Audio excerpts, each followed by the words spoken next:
This podcast is being recorded prior to the November 3rd election. It's going to air November 5th, meaning today we have no results of what's going to happen in the presidential election.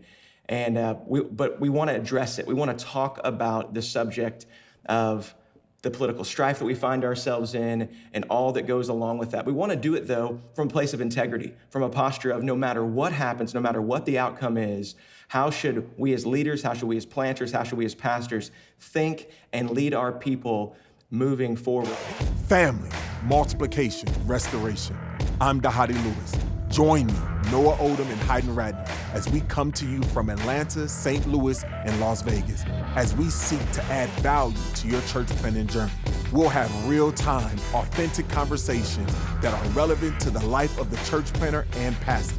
Join us as we hear from leaders of this movement from across North America and discover what it really takes to plant churches everywhere for everyone. Welcome, everybody, to the We Are Send Network podcast. Another episode with Noah Oldham, lead pastor of August Gate Church in St. Louis, Dahadi Lewis, the lead pastor of Blueprint in Atlanta, and Pastor Hayden Ratner of Walk Church in Las Vegas. Welcome, brothers, to another episode. Let's go. What's up, brother? Honored to be a part. Man, it has been an amazing season so far, getting to do this podcast with you guys. It's been a lot of fun. I've heard a lot of good feedback from friends. And my wife likes the podcast, at least, you know. It's been a lot of fun having these conversations. And we say in the lead up that we want to have real conversations about things that are happening in the world and add value to planters. And so, guys, I think today we have a great opportunity for us to do just that. This podcast is being recorded prior to the November 3rd election. It's going to air November 5th, meaning today we have no results of what's going to happen in the presidential election. But we want to address it. We want to talk about the subject of the political strife that we find ourselves in and all that goes along with that. We want to do it, though, from a place of integrity, from a posture of no matter what happens, no matter what the outcome is, how should we as leaders, how should we as planters, how should we as pastors think and lead our people moving forward. So I just like us to begin by hearing from both of you guys. How are you feeling right now as you lead your churches through this climate, this season of political strife and struggle? Let me go ahead and start off and just say, when you ask the question, how do I feel? I take that literally. And I think about, like, for me, I feel fear. There's shame in there. Like, I really feel in so many ways that, like, I'm powerless over this. Obviously, I'm going to utilize my right to vote. But I do feel fear, and I'm scared because I feel like regardless of what happens, like, we have allowed polarization to so disenfranchise us, so divide us in so many different ways as a church. And, and again, at our church, we have people on all sides and all areas. And so I'm hoping that we as a church and as the people of God could show in the world that we are his disciples because of our unity and our love. But I'm not hopeful because that has not been the case to this point. Man. What about you, Hayden? What are you feeling right now, man? Yeah, I'm feeling a little bit of anxiousness, and I'm almost grateful for it because of the Philippians 4 challenge, that to not be anxious, but to instead pray, So I feel prayerful. I feel ready. I feel ready for this season to run its course. Regardless of who's elected, I feel ready to move past that and continue to disciple through that and to honor through that. And I'm excited to get there. So whatever that looks like, we're gonna lean into it, and I believe that the Lord's giving us a real opportunity to disciple through it. So I'm ready, getting ready. Guys, one of the things I want us to talk about today, I want us to be super helpful as possible, practical as possible. How do we help our churches? How do we, no matter what the results are, how do we help our churches to pursue unity, to pursue love when we disagree, and more importantly than anything else, How do we lock arms for the greater mission, the mission of making disciples and planting churches and the glory of God on the earth, greater than any other political mission that's out there? How do we do that? That's where I want us to go next. What do you guys think? What are your beginning thoughts? How do we pursue unity in the midst of all that we're seeing? Helpful. Let me go ahead and let me just add to that question. One thing that I've been thinking through when it comes to how do we spur on unity, how do we disciple our people through this, I've found that as the senior pastor of Walk Church, and in a very similar setting to what Dhati just described, in that multicultural, multi-ethnic, multi-political, multi-sinful church, that I have the calling, my wife Nina and I have the calling and responsibility to lead over. That for me, my biggest concern is less who people voted for and more for how the people treat the person who voted differently than them.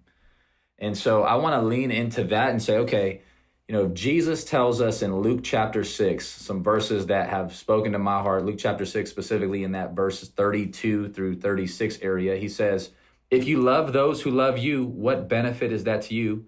Even sinners love those who love them. If you do good to those who do good to you, what benefit is that to you? Even sinners do the same. And so Jesus is trying to make this distinction amongst his people, right? Because we're called to lead people in following Jesus. I want to lean into that. If you're only doing good to Republicans because you're a Republican, or if you're only loving Democrats because you're a Democrat, what makes you a Christian? What makes you a disciple? And so I want to help lead people into that, and just even in a real healthy way, challenge people. What does it look like for you to still love the person and the brother and sister on the opposite side of the aisle that voted differently than you? And how do you honor those people in this season? I think that the word honor is a key word here, right? Because Romans tells us to honor one another, outdo each other in showing honor. And then the disciple Peter in 1 Peter 2:17 says, honor the emperor.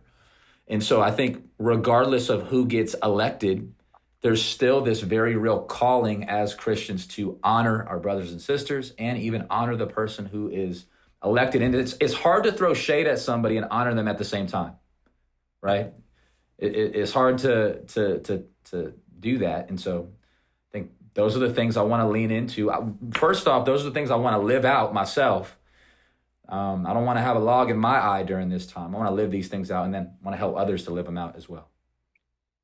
Yeah, I think one of the things in that, and what Hayden is saying, and I think is spot on, and I think every pastor and every leader needs to do it, is that we first need to clarify the win, right? What's the win? And I think after we clarify the win, we got to lead with vision and not anti-vision. I think we have allowed social media in this time, in this season, to kind of allow us to focus in on what's wrong instead of what's right. I mean, if you recognize all the way since the garden, this is what the enemy has done. The serpent basically said, listen, hey, why is God not allowing you to eat that tree? Like, I mean, he's created all these other trees, all these other gardens, all these other things that we had the total ability to live in, to eat, to, be fruitful. But he says, hey, but what about that tree? And I think that that's really a lot of times what we are able to focus on. And I think it's upon us as leaders to establish a vision, to clarify the win. And so for Hayden, what I heard from him is honor. How do we do that? For Blueprint, a lot of times, the win for me is like, how do we run to the tension, but run with a heart of reconciliation, right? And so, like, how do we create safe environments where we can disagree, but there is a safety in our disagreement, but we are going to address it. So we're not going to sweep it under the rug. We're not going to close our eyes. We're not going to put our hands over our head and then just hopefully it goes away. But no, how do we demonstrate our love for one another? People who are on multiple sides, multi-ethnic, whatever, like we talked about. But how do we do that? And so I think clarifying the win is going to be really, really critical for us in leading with vision and not anti-vision. I think that's going to be super essential for us as pastors. That's really good, Hadi. You talk about clarifying the win. I think that's super important because for the last 10 years, I've kind of grown up as a church planter in this missional movement. And one of the premier vision verses for the missional movement has been Jeremiah 29:7, seek the welfare of the city. And the seeking the welfare of the city, that is by definition politics. Politics comes from the word polis, which means city, about the city. So if you care for the city, you care about politics. And so those of us who really embrace this love your city, we've said, what is the best way for the city, for the country, for the world to be run? What are the systems that must be in place for people to thrive? And so it is actually easier for me to love somebody and disagree with them on their stance on baptism, which is only a biblical stance, than it is on some what things that the world has made political stances. For me, they're not necessarily political, they're theological, but that's really, really hard. And what I'm seeing in my people, in my church, as I sit here in the sanctuary, as I look out on Sundays, and they are fatigued because all day long they have made everything a hill to die on. They have said every platform thing that my party believes is something I'm going to fight for, and they're just tired. Have you guys seen any of that? What are you seeing from your people? Are you seeing fatigue? You seeing fear? You seeing anger? What are you guys seeing? There's definitely fatigue that we see within our church, but I think there is a fatigue from a lack of feeling like they're heard. You know, one of the things that we got to recognize is that we all have these foundational beliefs, and our foundational needs that we all have is a need to belong and a need to matter, right? And whenever you don't feel like you belong, you neither belong nor matter, is when you begin to operate out of fear. And we know, when you operate out of fear, we generally have kind of a fight, flight, or freeze mentality. And this is what I see when I see a lot of people responding to these types of days. And so the question becomes for us is how, like, recognizing that fear is not necessarily the problem or the issue. It's really, what do we do with our fear? And giving our people a different response, because we can't control whether or not they feel like they belong and matter in a society, right? We can control that within our church, or we can try to create an environment within our church, but we cannot control that in a larger society. So the question becomes is how do we help equip our people to deal with the fear of not belonging or mattering in a country, in a country that they live in? And I think if we can help give them tools that not leads them to fight, flight, or freeze, but give them tools that lead to faith, because the beginning of all wisdom is fear.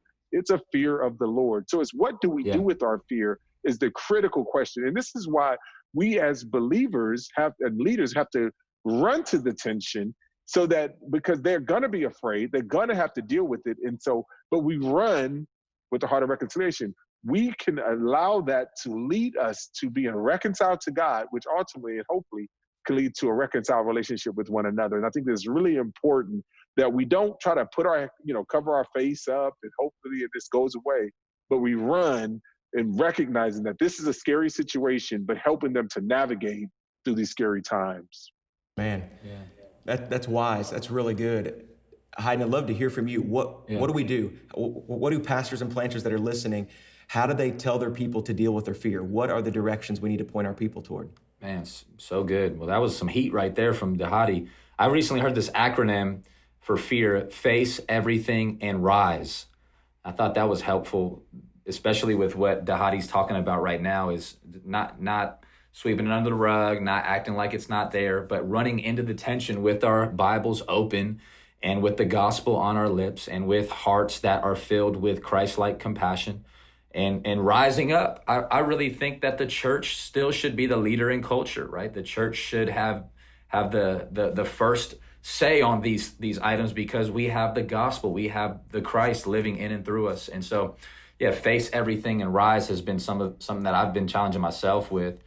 I really think that this has been a big push for me, or at least a big conviction of mine over the past few months, is that approaching these subjects with a lot more Christ-like compassion is going to be key. And I think it's so crucial that we have an understanding biblically of what that word means when we think about this topic, right? If you look in the English dictionaries, you'll find the word compassion defined as showing sympathy to somebody.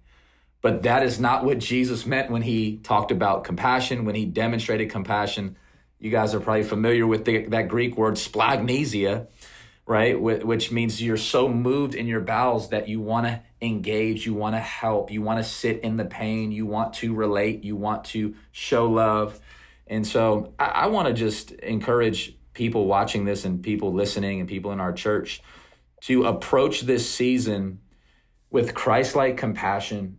And in doing so, you'll be able to relate to people on both sides.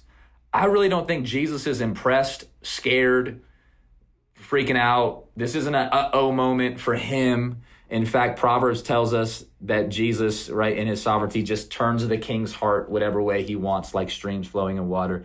It's not that big. And so I think what's big is for us as disciple makers to say, man, let me lean in with compassion, especially because people are going to hear a result that's going to probably offend in some type of way. Help me lean in with compassion. That might mean you have to listen better. That might mean you have to be slow to speak, right? That might mean you have to actually, let me learn, let me try to put myself in your shoes before I make any type of judgmental or stance. That's really hard. So I'm facing good. Everything rising, and I'm doing it with compassion too. Yeah. Yeah. Can I speak onto that? I think that's really, really good. And I think what you're saying is spot on, Hayden. And I think we need to recognize, because like we've said, like this is fear. And I love what you're saying, facing everything and rise is just like the idea, because what that is like, it's really a response to our fear. It's the idea of like having courage, right? Being able to understanding. It's not the absence of fear, but it's like being able to face that and to move into it. As we was running to the tension, that we needed to show and to bring dignity, to one another in that tension. And the idea isn't that it's the absence of fear or the scary, because this is a traumatic issue. This is traumatic for so many people. Like when we was having these conversations, people were literally like crying and literally trying to walk out. Like we had to kind of keep people in and not from leaving, because when we were having honest conversations, because this was a part of us running to the tension. But the question again, so it's like, how do we deal with things that has trauma associated with it, right? Because all trauma is an inability to make sense out of a past experience, right? And that's what makes something traumatic. The question is that what do we, and that makes us anxious, that brings fear, that brings these things in us.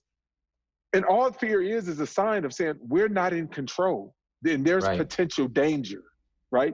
So what do? We says, I'm not in control, but guess what? We know someone who is. God is in control. Christ is in control. And so that's where it's like, well, I need to go to the one who is in control, and I need to pray. And so our fear can lead us to faith. So instead of us trying through our anxiety, through our control, through raging out, through all these things, why don't we take our fear to God, the one who is in control, prayer, fasting, even action, but dependability on and dependence on him. And I think that again, this is just ways that as pastors and leaders, that instead of trying to get our people to act like they're not afraid, because we are afraid, I'm afraid, like instead of trying to act like it, I'm not necessarily afraid who's going to be elected. I'm afraid of the results of elected, and there's that in that, and like how people are going to respond in light of that. Like we have to push our people to the discipline of putting their fear and allowing, God to trust, not God to trust, us trusting God. Yeah, that's good. I mean, one of the things I've tried to do is elevate the question, not what's going to happen after the election and what's this candidate going to do or that candidate going to do. It's what is God up to in the earth right now. I decided to preach the book of Ezra this fall for this reason, to draw our attention to the God of the universe. What we see in Ezra chapter 1 is that God caused Cyrus, a pagan king, he turned his heart to fulfill his purposes, to send the people back, rebuild the temple that would usher in the Messiah, the coming of Jesus. And what I said to our people that day in Ezra chapter 1 is anyone can be a tool in the hand of God. And some people they rise up to that. Oh yeah, anyone, we can do that, because that's been some of the cry of certain people about a certain candidate. But then I said, but tools are just tools. They're not heroes. What we see in that is Cyrus isn't God's hero. God is the hero of the book of Ezra, not Cyrus. And so asking our people, are you focused more on what God is up to or what your political party or your political agenda is up to, and shifting our people in that direction? So at the end of this election, there's not winners and losers in the church. Like God is the winner. Now we're saying, okay, God, through this situation, you are going to move your mission forward. You move all things according to the counsel of your own will. Helping people to see that, because I don't want people to fall into despair. I also don't want people to rise up into gloating. And all of a sudden, either one of those things means their eyes aren't fixed on Christ. They're gloating that I have done this, or this worldly power has done this, or I'm not trusting in God. So I'm trying to keep people's focus there. What's God up to? Yeah, Noah, when you say that, it kind of reminds me, like, I think that's what Jesus is, he's asking his church is, if you notice in some of the places where, the Pharisees and the scribes tried to catch Jesus up with the whole coin illustration, who do we need to pay taxes to? And should we be doing this? Should we be doing that? How come your disciples are doing this? And Jesus, what he often does, right, or at least in that one case, is he shows the coin, says, whose face is on the coin? Well, give to Caesar what's Caesar's, but what are you doing? Are you focusing on your own walk? Are you focusing on how you love? Are you focusing on how you honor? Are you focusing on your own heart? And Jesus is still saying, hey, honor Caesar. Give him to what he needs. The focus, the primary focus shouldn't be on whoever those people are. The primary focus should be above that in our personal relationship with the King of lowercase k kings, Jesus himself. So let's help people. Like, how do we even get past the political bent that people have to go even further to the King of the Kings in Jesus himself? Yeah. Well, guys, what I hear us saying is faith over fear, God's in control, and people matter. People really matter. And so I think pastors and planters that are listening, again, this is a couple days after the election. You know more than we do at this point, but we want to encourage your hearts, to encourage the hearts of those in your church and those you'll come into contact with. Faith over fear, God is in control, but people matter. Care well, pray hard, trust the Lord.